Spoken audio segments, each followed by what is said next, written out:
Hi കൂട്ടുകാരെ, പുതിയ വീഡിയോയിലേക്ക് എല്ലാവർക്കും സ്വാഗതം. ഇന്ന് നമ്മൾ ഫ്രൂട്ട് സലാഡാണ് ചെയ്യാൻ പോകുന്നത്. ഒരിക്കൽ ചെയ്തിട്ടുണ്ട്. ഇതൊരു വെറൈറ്റിയാണ്, ചൂടാക്കുകയല്ല, അതുകൊണ്ട് അതൊരു വെറൈറ്റി ആയതുകൊണ്ട് ചെയ്യാൻ പോവാണ്. നമുക്ക് കണ്ടു നോക്കാം. അടുപ്പ് കത്തിക്കുക, പാൻ വയ്ക്കുക, നമുക്ക് ശകലം നെയ്യിടാം.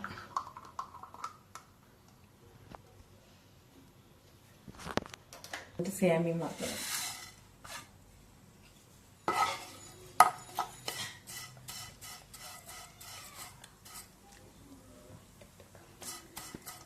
സേമിയ വറുത്തിട്ട് കാണാം. വറുത്ത് കഴിഞ്ഞ് ഇനി നമുക്ക് പാല് തിളപ്പിക്കാം. പാല് തിളച്ചിട്ട് നമുക്കിനി ബാക്കി കാര്യം ചെയ്യാം. പൗഡറാണ് ഇത്. കുറേ പേർക്ക് അറിഞ്ഞുകൂടാന്ന് പറഞ്ഞിട്ടുണ്ട്, അതുകൊണ്ട് ഇതാണ് കസ്റ്റാർഡ് പൗഡർ.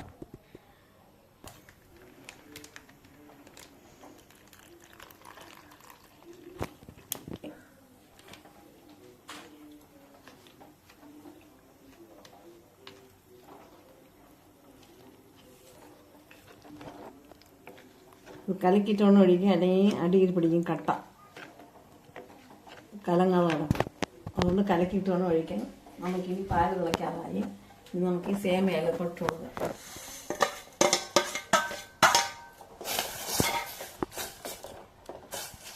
അത് കനം കുറഞ്ഞ സേമിയാണ്. സാധാരണ പായസത്തിന് വയ്ക്കുന്ന സേമിയൊന്നുമല്ല, അത് ഭയങ്കര കട്ടിയാണ്. ഇത് കനം കുറഞ്ഞത്. ഇത് കസ്റ്റാർഡ് പൗഡർ ഒഴിച്ച് കൊടുക്കാം.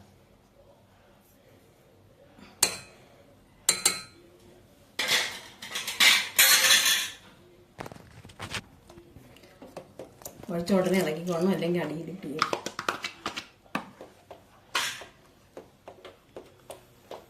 ആവശ്യമായിട്ടുള്ള പഞ്ചസാര, ഫ്രൂട്ട്സ് ഇടുന്നതോട് ശകലം കുറച്ച് പഞ്ചസാര മതി.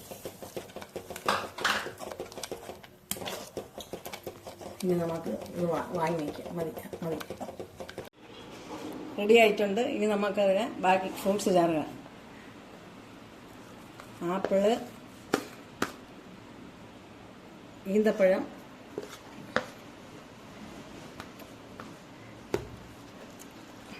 പഴം,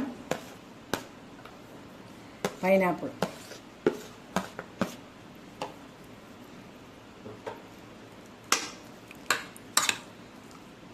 ശരിയായിട്ട് കസ്കസ്,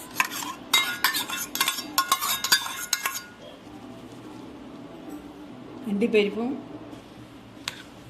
ബദാം പരിപ്പും കൂടി കൃഷി ചെയ്തെടുത്തത്, അതും കൂടി ഇട്ട് കൊടുക്കും.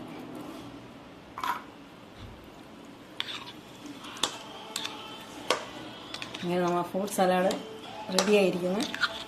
എല്ലാവരും ഇതുണ്ടാക്കി നോക്കണം. ചൂട് സമയമായതുകൊണ്ട് എല്ലാവർക്കും നല്ല ഇഷ്ടപ്പെടും. നമുക്ക് ഗ്ലാസ്സിലോട്ട് ഒന്ന് ഒഴിക്കാം.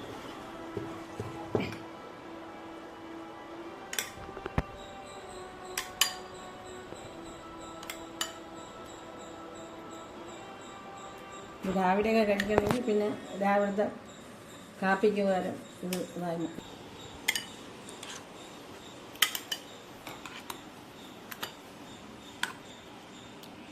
എല്ലാവരും ഉണ്ടാക്കി നോക്കുക, കമൻ്റ് ഇടുക, ലൈക്ക് ചെയ്യുക, സബ്സ്ക്രൈബ് ചെയ്യുക. വീഡിയോ ഇഷ്ടമായി. ബായ്.